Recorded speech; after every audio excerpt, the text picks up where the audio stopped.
here.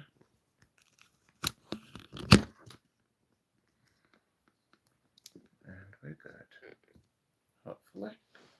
Let's have a look.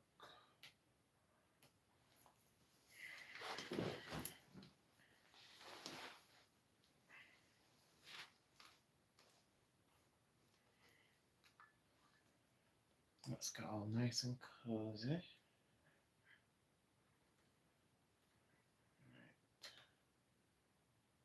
Are we live?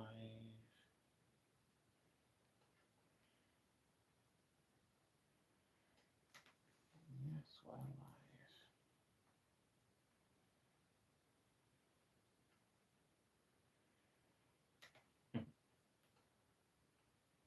Mute that. Good. Alright.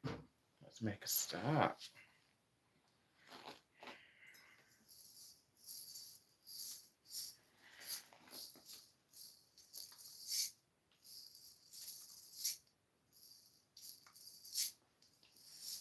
Your mind is drawn to the dark, to silence,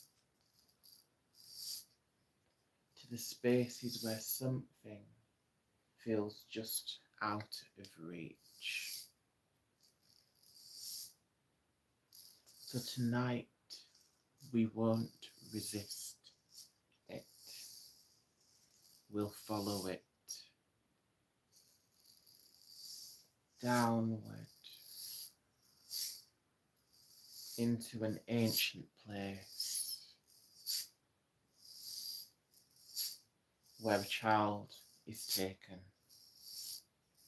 from her name and given to the darkness.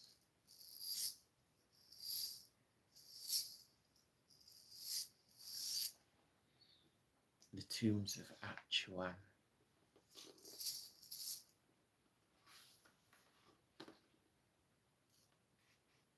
Prologue.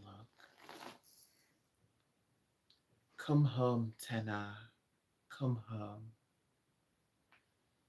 In the deep valley, in the twilight, the apple trees were on the eve of blossoming. Here and there among the shadowed boughs, one flower had opened early, rose and white, like a faint star. Down the orchard aisles in the thick, new wet grass, the little girl ran for the joy of running. Hearing the call, she did not come at once, but made a long circle before she turned her face towards home. The mother, waiting in the doorway of the hut, with the firelight behind her, watched the tiny figure running and bobbing like a bit of thistle down, blown over the darkening grass beneath the trees. By the corner of the hut, scraping clean an earth-clotted hoe, the father said, "Why do you let your heart hang on the child? They're coming to take her away next month, for good.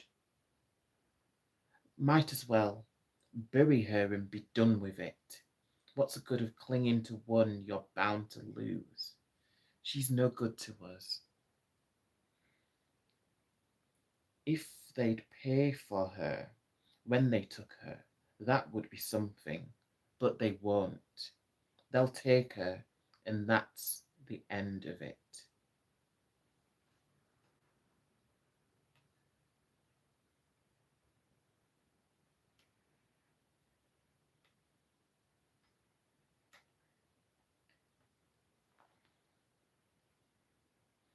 The mother said nothing, watching the child, who had stopped to look up through the trees. Over the high hills, above the orchard, the evening star shone piercing clear. "She isn't ours. She never was. Since they came here and said she must be the priestess at the tombs. Why can't you see that?" The man's voice was harsh with complaint and bitterness. You have four others. They'll stay here, and this one won't. So don't set your heart on her. Let her go. When the time comes, the woman said, I will let her go. She bent to meet the child, who came running on little bare white feet across the muddy ground, and gathered her up in her arms. As she turned to enter the hut, she bent her head to kiss the child's hair. Alone, the child climbed up 4 of the 7 steps of red-veined marble. They were so broad and high that she had to get both feet onto one step before attempting the next. On the middle step, directly in front of the throne, stood a large, rough block of wood, hollowed out on top.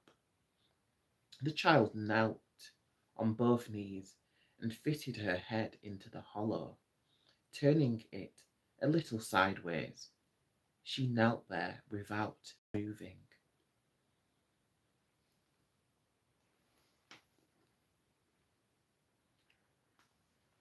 This is the Tombs of Atuan. A figure in a belted gown of white wool stepped suddenly out of the shadows at the right of the throne and strode down the steps to the child. His face was masked with white. He held a sword of polished steel, 5 feet long. Without word or hesitation, he swung the sword, held in both hands, up over the little girl's neck.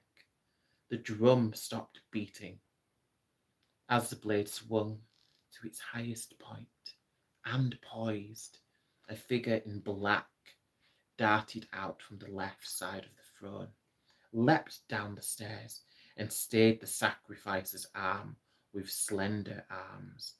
The sharp edge of the sword glittered in midair.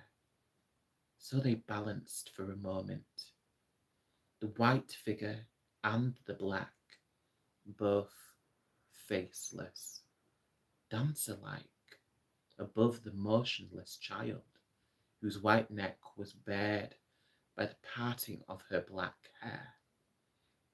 In silence, each leapt aside and up the stairs again, vanishing in the darkness behind the enormous throne. A priestess came forward and poured out a bowl of some liquid on the steps beside the kneeling child. The stain looked black in the dimness of the hall. The child got up and descended the 4 steps laboriously. When she stood at the bottom, the 2 tall priestesses put on her a black robe and hood and mantle, and turned her around again to face the steps, the dark stain, the throne. Oh, let the nameless ones behold the girl given to them, who is verily the one born ever nameless. Let them accept her life and the years of her life until her death, which is also theirs. Let them find her acceptable. Let her be eaten. Other voices, shrill and harsh as trumpets, replied, She is eaten! She is eaten! The girl stood, looking from under her black cowl up at the throne, the jewels inset in the huge clawed arms, and the back were glazed with dust, and on the cavern back were cobwebs and whitish stains of owl droppings. The 3 highest steps directly before the throne, above the step on which she had knelt, had never been climbed by mortal feet. They were so thick with dust that they looked like one slant of grey soil, the plains of red-veined marble, wholly hidden by the unstirred, untrodden siftings of how many years, how many countries. She is eaten, she is eaten. Now the drum, abrupt, began to sound again, beating a quicker pace. Silent and shuffling, the procession formed and moved away from the throne, eastward towards the bright, distant square of the doorway. On either side, the thick double columns, like the calves of immense pale legs, went up to the dusk under the ceiling. Among the priestesses, and now all in black like them, the child walked, her small bare feet treading solemnly over the frozen weeds, the icy stones. When sunlight slanting through the ruined roof flashed across her way, she did not look up. Guards held the great doors wide. The black procession came out into the thin, cold light and wind of early morning. The sun dazzled, swimming above the eastern vastness. Westward the mountains caught its yellow light, as did the facade of the hall of the throne. The other buildings, lower on the hill, still lay in purplish shadow, except for the temple of the god brothers across the way on a little knoll. Its roof newly gilt flashed the day back in glory. The black line of priestesses, 4 by 4, wound down the hill of the tombs, and as they went, they began softly to chant. The tune was on 3 notes only, and the word that was repeated over and over was a word so old it had lost its meaning, like a signpost still standing when the road is gone. Over and over they chanted the empty word. All that day of the remaking of the priestess was filled with the low chanting of women's voices, a dry, unceasing drone. The little girl was taken from room to room, from temple to temple. In one place, salt was placed upon her tongue. In another, she knelt facing west, while her hair was cut short and washed with oil and scented vinegar.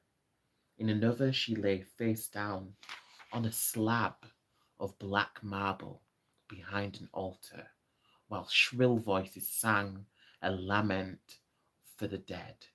Neither she nor any of the priestesses ate food or drank water all that day. As the evening star set, the little girl was put to bed, naked between sheepskin rugs, in a room she had never slept in before. It was in a house that had been locked for years, unlocked only that day. The room was higher than it was long, and had no windows. There was a dead smell in it, still and stale. The silent women left her there in the dark. She held still, lying just as they had put her. Her eyes were wide open. She lay so for a long time. She saw light shake on the high wall. Someone came quietly along the corridor, shielding a rushlight so it showed no more light van of firefly, a husky whisper, "Ho, are you there, Tena?" The child did not reply. A head poked through the doorway, a strange head, hairless as a peeled potato, and of the same yellowish colour. The eyes were like potato eyes, brown and tiny. The nose was dwarfed by great, flat slabs of cheek, and the mouth was a lipless slit. The child stared unmoving at his face. Her eyes were large, dark, and fixed. "Ho, Tena, my little honeycomb, there you are." The voice was husky, high as a woman's voice, but not a woman's voice. "I shouldn't be here. I belong outside the door, on the porch. That's where I go. But I had to see how my little Tena is, after all the long day of it. Eh, how's my poor little honeycomb?" He moved towards her, noiseless and burly, and put out his hand as if to smooth back her hair. "I am not Tena any more," the child said, staring up at him. His hand stopped. He did not touch her. "No," he said, after a moment, whispering, "I know. I know now you're the little eaten one, but I—" She said nothing. "It was a hard day for a little one," the man said, shuffling the tiny little light flickering in his big yellow hand. "You should not be in this house, Manan." "No, no, I know. I shouldn't be in this house. Well, good night, little one. Good night." The child said nothing. Manan slowly turned around and went away. The glimmer died from the high cell walls. The little girl, who had no name any more, but Aya, the eaten one, lay on her back, looking steadily at the dark. Chapter 2. The wall around the place.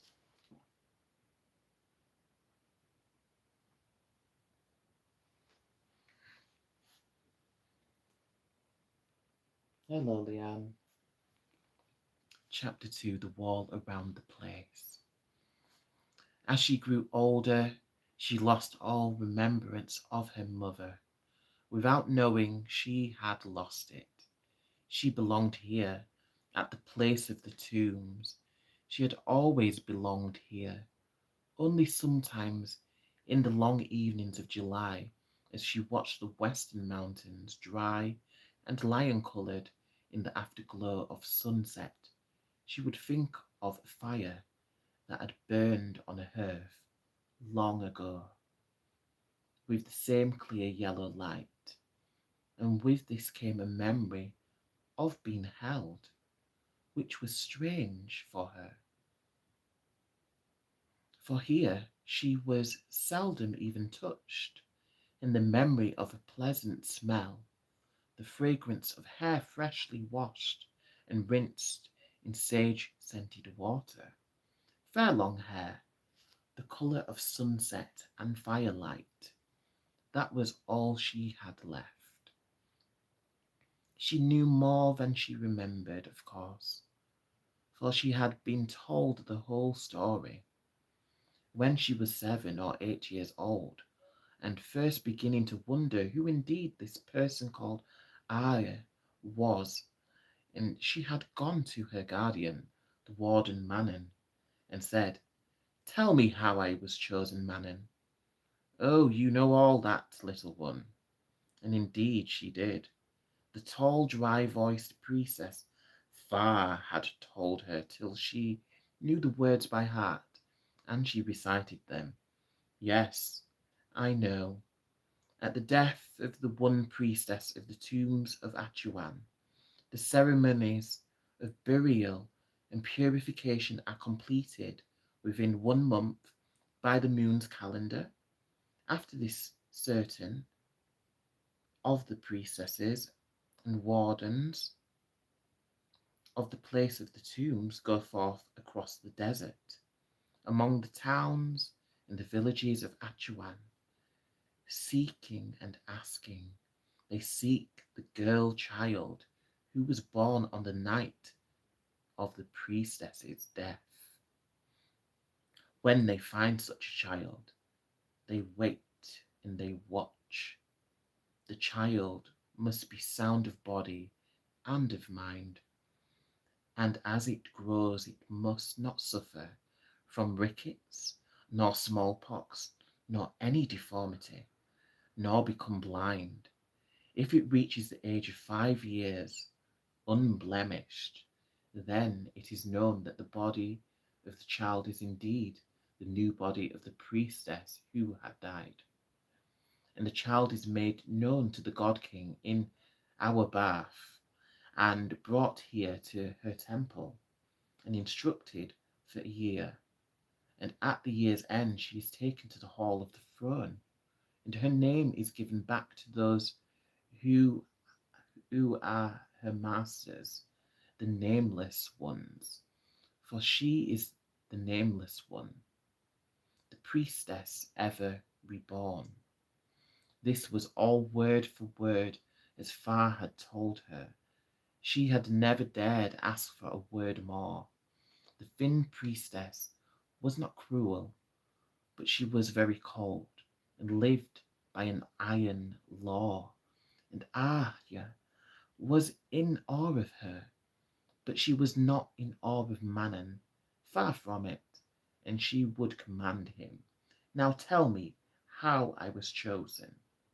And he would tell her again, "We left here, going north and west, in the 3rd day of the moon's waxing, for I that was had died in the 3rd day of the last moon. And first we went to Tenek Bath, which is a great city. Though those who've seen both say it's no more to our Bath than a flea to a cow. But it's big enough for me. There must be 1,000 houses in Tenekba." And we went on to Gar, but nobody in those cities had a baby girl born to them on the 3rd day of the moon. A month before, there were no, there were some who had boys, but boys won't do. So we went into the hill country, north of Gar, to the towns and villages. That's my own land. I was born in the hills there, where the rivers run and the land is green. Not in this desert. Manon's husky voice would get a strange sound when he said that, and his small eyes would be quite hidden in their folds. He would pause a little, and at last go on. And so we found and spoke to all those who were parents of babies born in the last months, and some would lie to us. Oh, yes, surely our baby girl was born on the moon's 3rd day. For poor folk, are often glad to get rid of baby girls. And there were others who were so poor, living in lonely huts in the valleys of the hills, that they had kept no count of days, and scarce knew how to tell the turn of time, so they could not say for certain how old their baby was. But we could always come at the truth by asking long enough. But it was slow work. At last we had found a girl child in a village of 10 houses in the orchard vales westward of Entat. 8 months old she was. So long had we been looking, but she had been born on the night that the priestess of the tombs had died, and within the very hour of her death. And she was a fine baby, sitting on her mother's knee, looking with bright eyes at us all, crowding into one room of the house like bats in a cave. The father was a poor man. He tended the apple trees of the rich man's orchard and had nothing of his own but 5 children and a goat. Not even the house was his. So there we were all crowded in, and you could tell by the way the priestesses looked at the baby and spoke among themselves that they thought they had found the reborn one at last. And the mother could tell this too. She held the baby and never said a word. Well, so the next day we came back, and look here, the little bright-eyed baby lying in a cot of rushes, weeping and screaming, and all over its body wheals and red rashes of fever, and the mother wailing louder than the baby. Oh, oh, my baby hath the witch's finger on her. That's how she'd said it. The smallpox, she meant. In my village too they call it the witch's fingers, but Kossel, she who is now the high priestess of the god king, she went to the cot and picked up the baby. The others had all drawn back, and I with them. I don't value my life very high, but who enters a house where smallpox is? But she had no fear, not that one. She picked up the baby and said, "It has no fever." And she spat on her finger and rubbed at the red marks, and they came off. They were only berry juice. The poor silly mother had thought to fool us and keep her child. Manon laughed heartily at this. His yellow face hardly changed, but his sides heaved. So her husband beat her, for he was afraid of the wrath of the priestesses. And as soon as we came back to the desert, but each year one of the people of the place would return to the village among the apple orchards and see how the child got on. So 5 years passed, and then Far and Kossel made the journey with the temple guards and the soldiers of the red helmet sent by the god king to escort them here safely. They brought the child back here, for it was indeed the priestess of the tombs reborn, and here it belonged. And who was the child, eh, little one? Me, said Arya, looking off into the distance as if to see something she could not see, something gone out of sight. Once she asked, what did the mother do when they came to take the baby away? But Manan didn't know. He had not gone with the priestesses on that final journey, and she could not remember. What was the good in remembering? It was gone, all gone. She had come where she must come. In all the world she knew only this place, the place of the tombs of Atuan. In her first year, there she had slept in the big dormitory with other novices, girls between 4 and 14.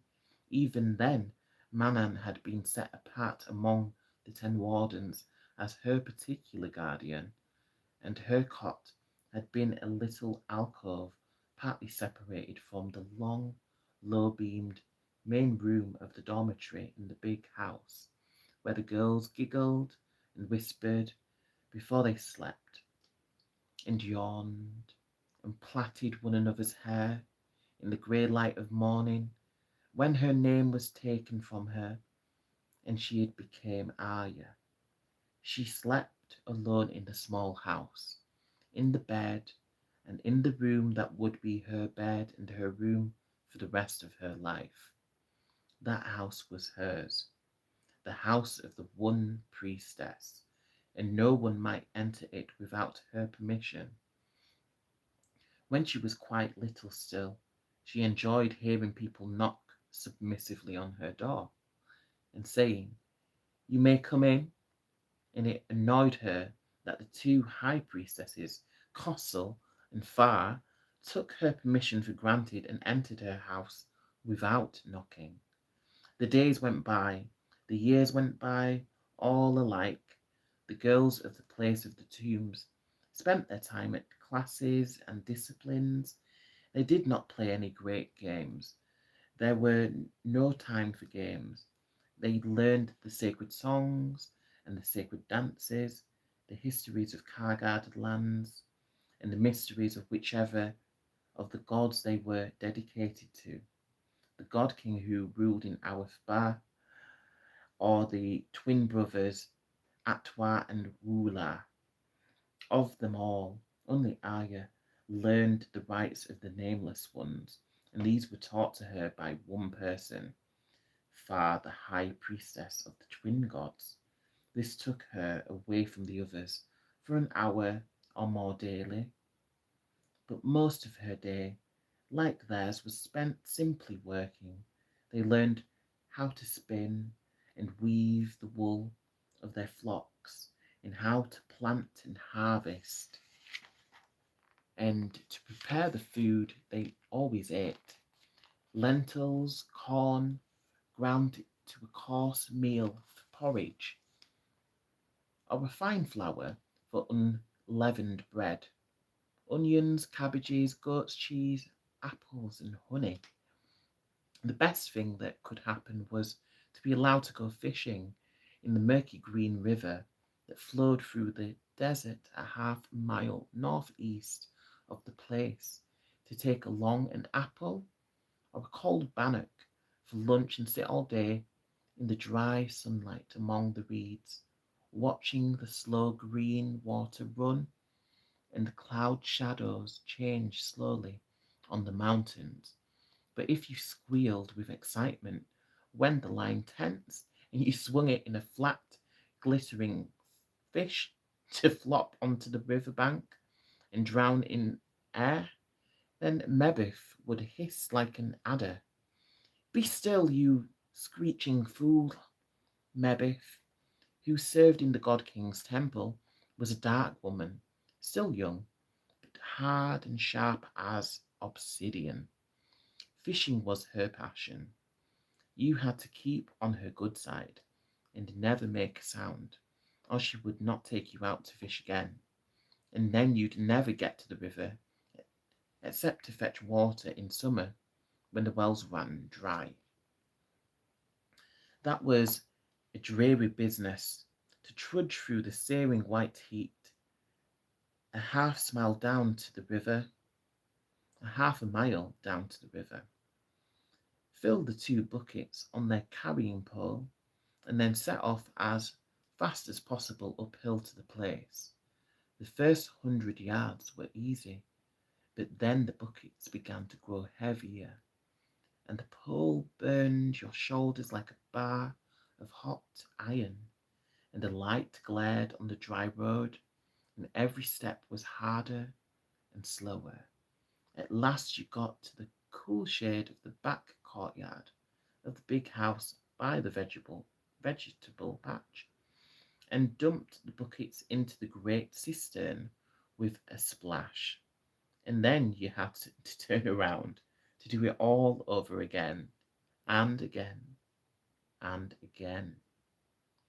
Within the precincts of the place, that was all the name it had or needed, for it was the most ancient and sacred of all places in the four lands of the Kargish Empire.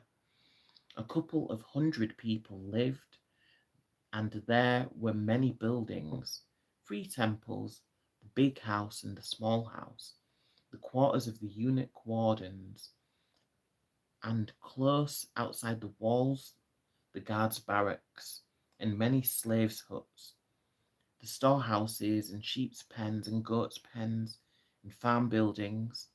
It looked like a little town, seen from a distance, from up on the dry hills, westward, where nothing grew but sage, wiregrass in the straggling clumps, small weeds and desert herbs, even from away on the eastern plains. Looking up, one might see the gold roof of the Temple of the Twin Gods wink and glitter beneath the mountains like a speck of mica in a shelf of rock. That temple itself was a cube of stone, plastered white, windowless, with a low porch and door. Showier and centuries newer was the temple of the God King a little below it, with a high portico and a row of thick white columns with painted capitals, each one a solid log of cedar brought on a shipboard from her at her, where there were forests, and dragged by the straining of 20 slaves across the barren plains to the place. Only after a traveller approaching from the east had seen the gold roof and the bright columns would he see, higher up on the hill of the place, above them all, tawny and ruinous as the desert itself, the oldest of the temples of his race, the huge low hall of the throne, with patched walls and flattish, crumbling dome. Behind the hall, and encircling the whole crest of the hill, ran a massive wall of rock, laid without mortar, and half fallen down in many places. Inside the loop of the wall, several black stones, 18 or 20 feet high, stuck up like huge fingers out of the earth. Once the eye saw them, it kept returning to them. They stood there, full of meaning, and yet there was no saying what they meant. There were 9 of them. One stood straight, the others leaned, more or less. 2 had fallen. They were crusted with grey and orange lichen, as if splotched with paint, all but one, which was naked and black, with a dull gloss to it.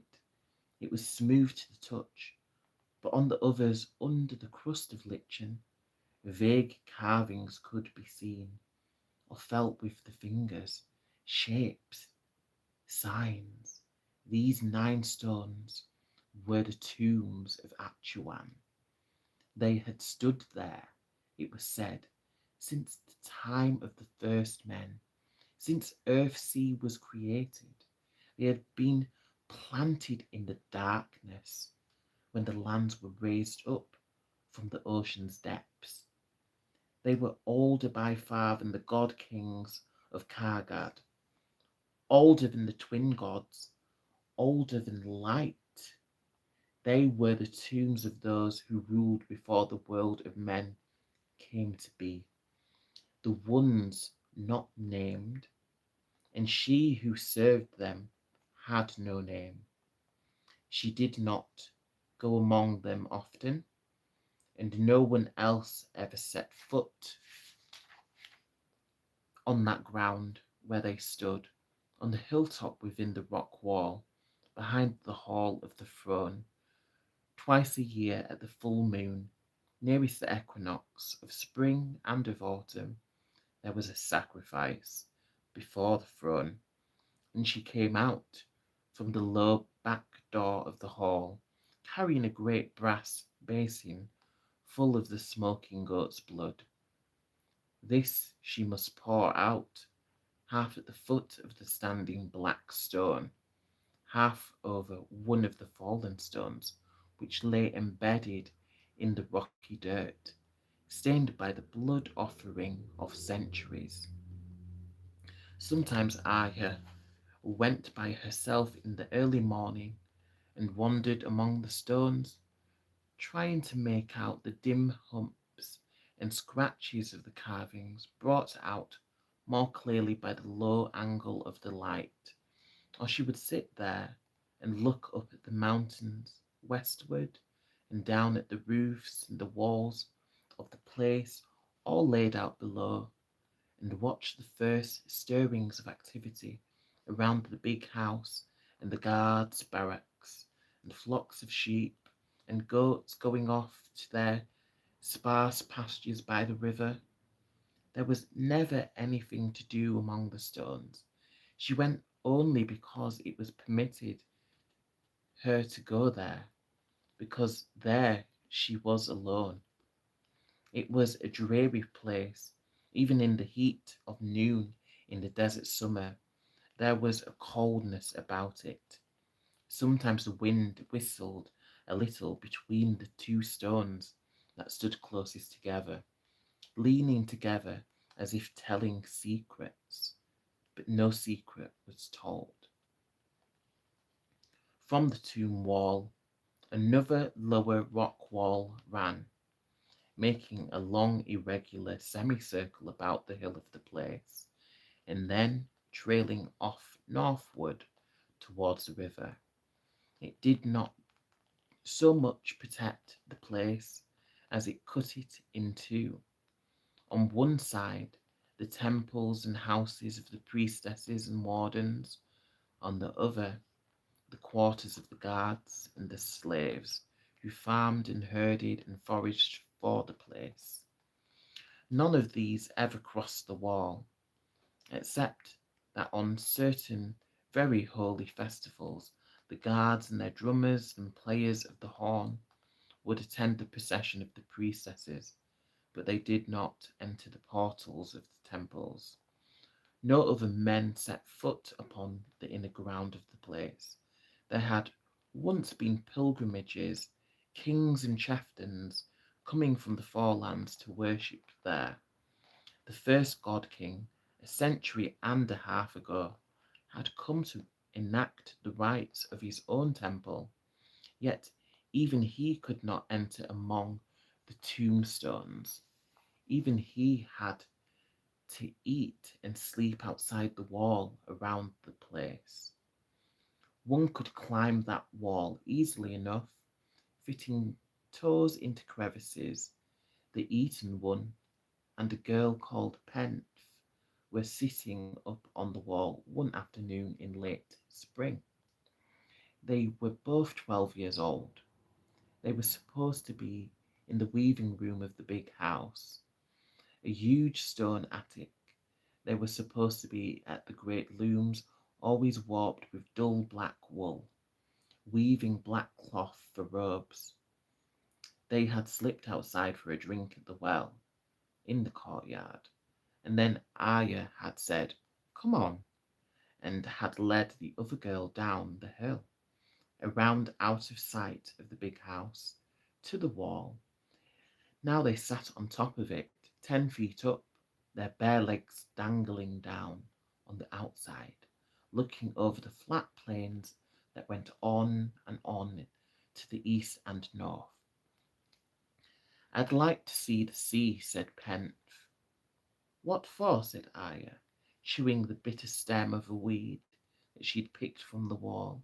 The barren land was just past its flowering. All the small desert blossoms, yellow, rose, and white, low growing and quick flowering, were going to seed, scattering tiny plumes and parasols of ash white on the wind, dropping their hooked, ingenious burrs. The ground under the apple trees of the orchard was a drift of bruise white and pink. The branches were green.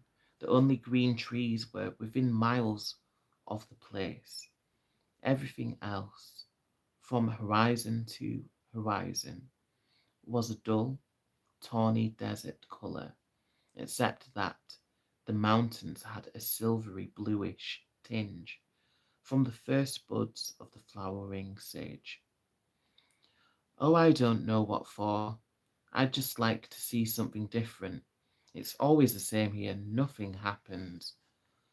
All that happens everywhere begins here," says Arya.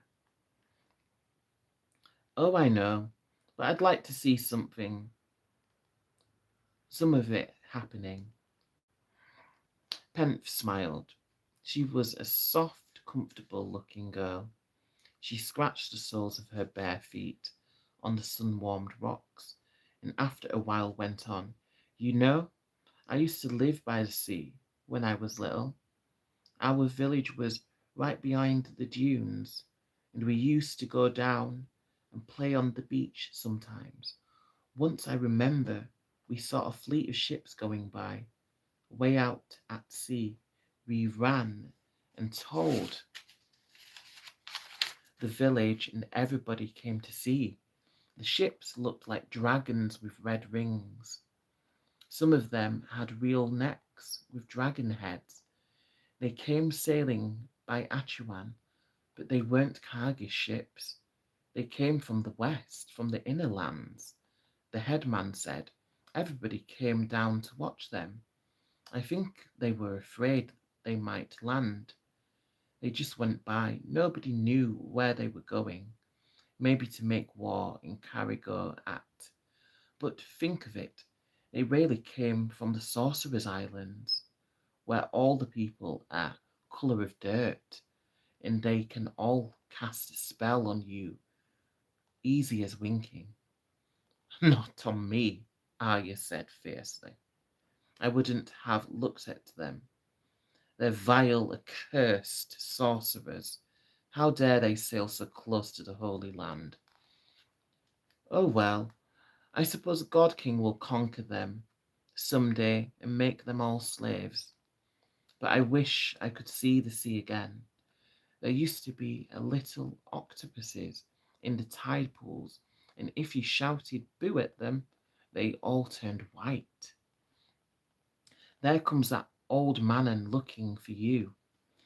Arya's guard and servant was coming slowly along the inner side of the wall. He would stoop to pull a wild onion, of which he held a large limp bunch, then straighten up and look about him with his small dull brown eyes. He had grown fatter with the years, and his hairless yellow skin glistened in the sun. Slide down on the men's side, Arya hissed, and both girls wriggled life as lizards down the far side of the wall until they could cling. There, just below the tops, invisible from the inner side, they heard his footsteps coming by. Hoo hoo, potato face, crooned Arya,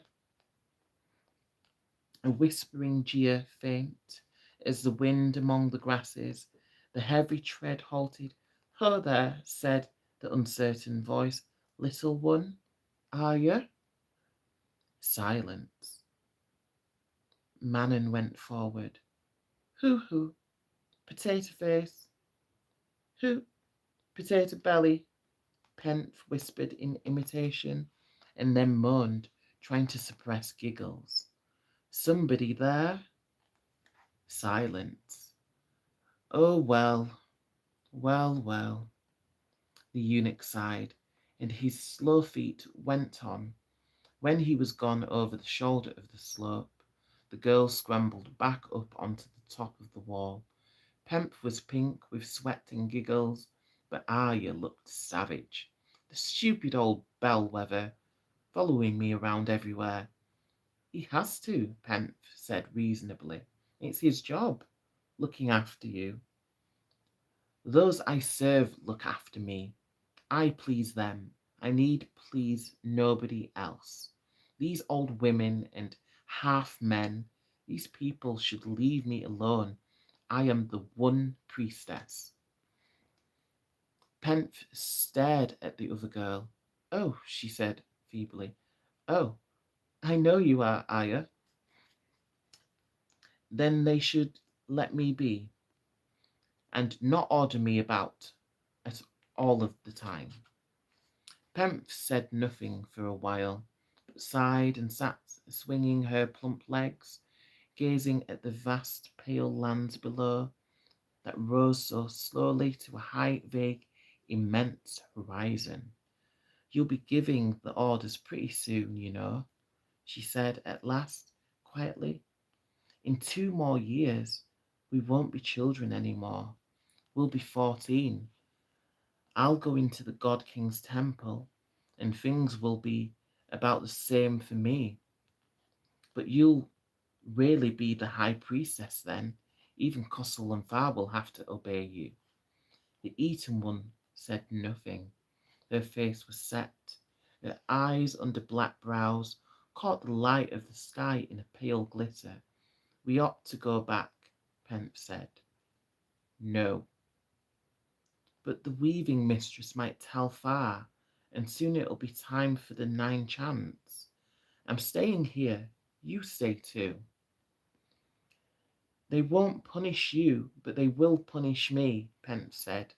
In her mild way, Arya did not reply. Pence sighed and stayed.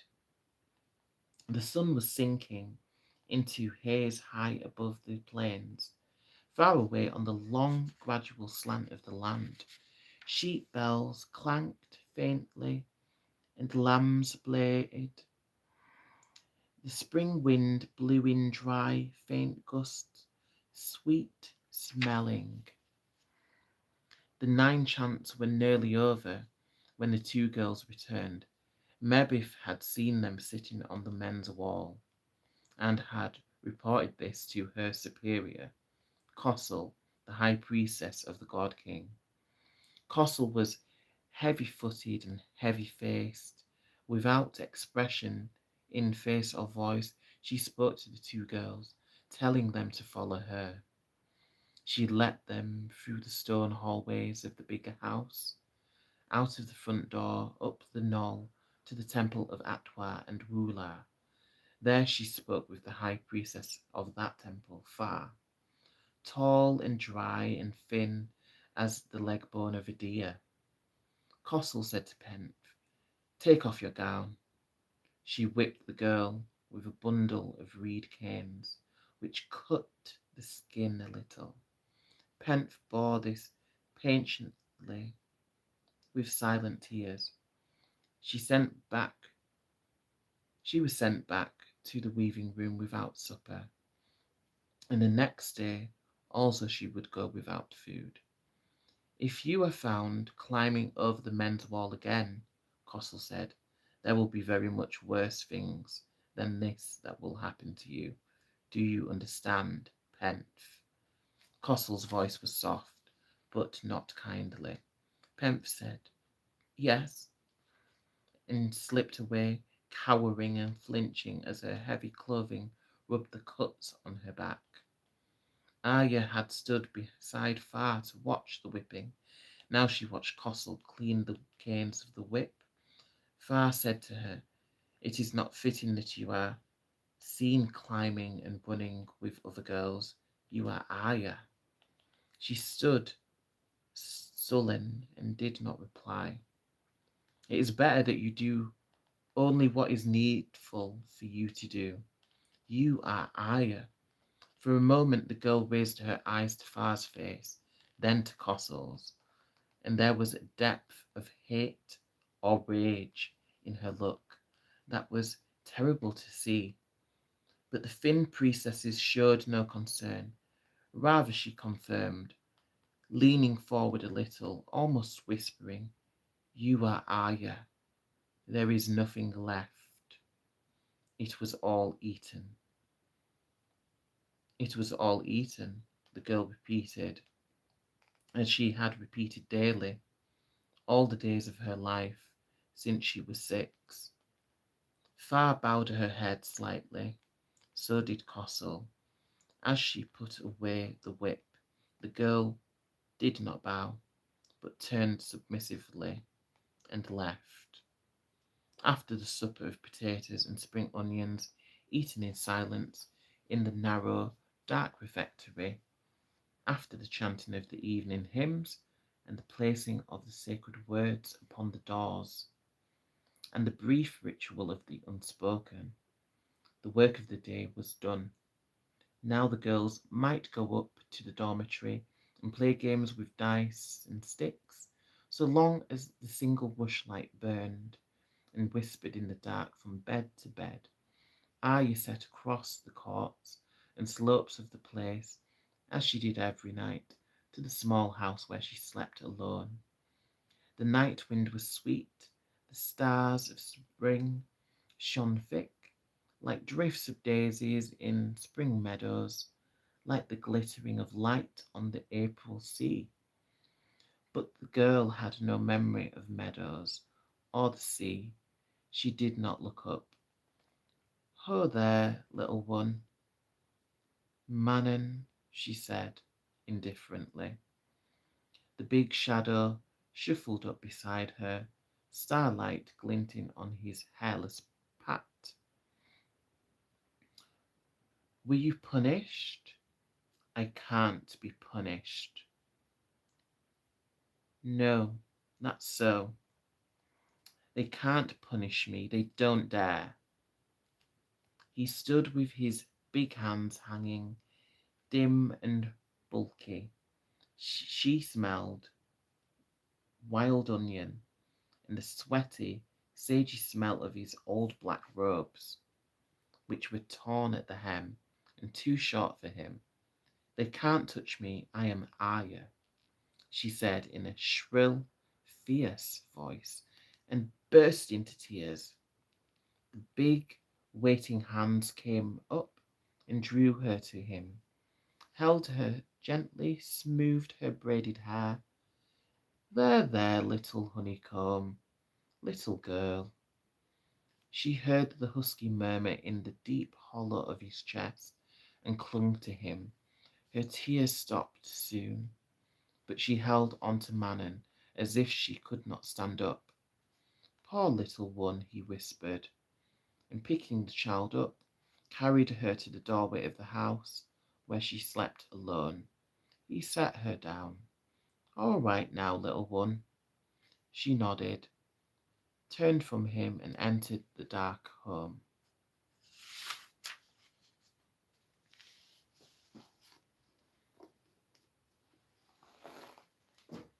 And that is the end of chapter 2, The Tombs of Atuan. So this is part of the Earthsea Quartet, and the author is Ursula Guin. So these are fantasy tales, and they're very good for reading before bed. And the first two chapters, especially, they were very, very gentle, but quite dark as well. So they are quite intriguing. If you would like to hear more of this story, if you would like me to read more, please do let me know in the comments, and I will read further chapters. If this is something that you like, then I can do more of that. I do various other things here on this channel. I do a bit of reading tarot. I do a bit of music and singing as well. So there's always a lot of things on the channel, but this is something that I'm trying out. But thank you for tuning in. I hope you all liked it. I'll just take a quick look at the comments before I sign off.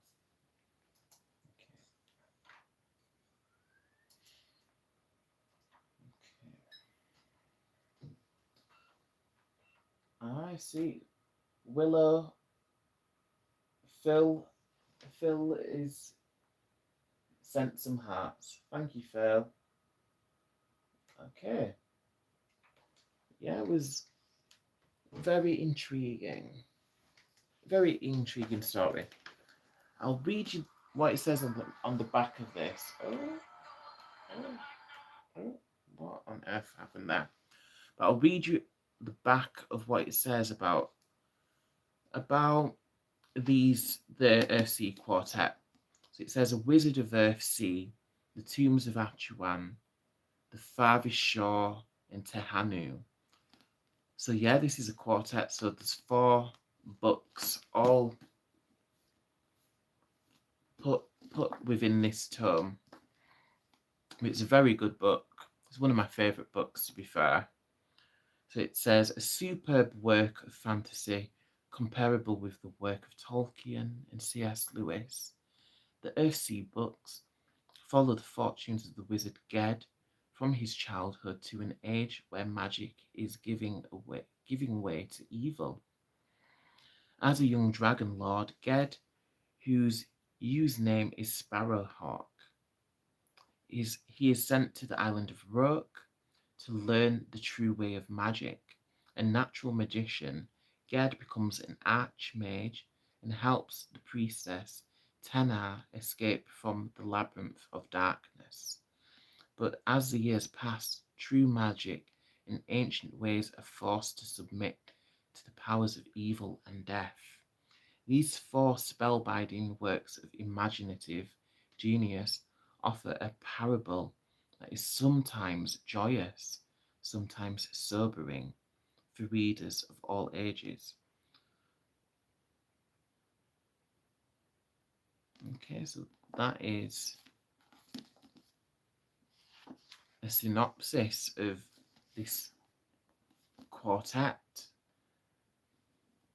the Earthsea Quartet by Ursula K.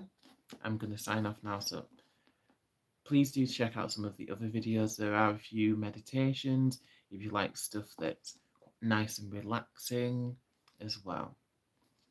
So, brightest blessings, namaste to you all.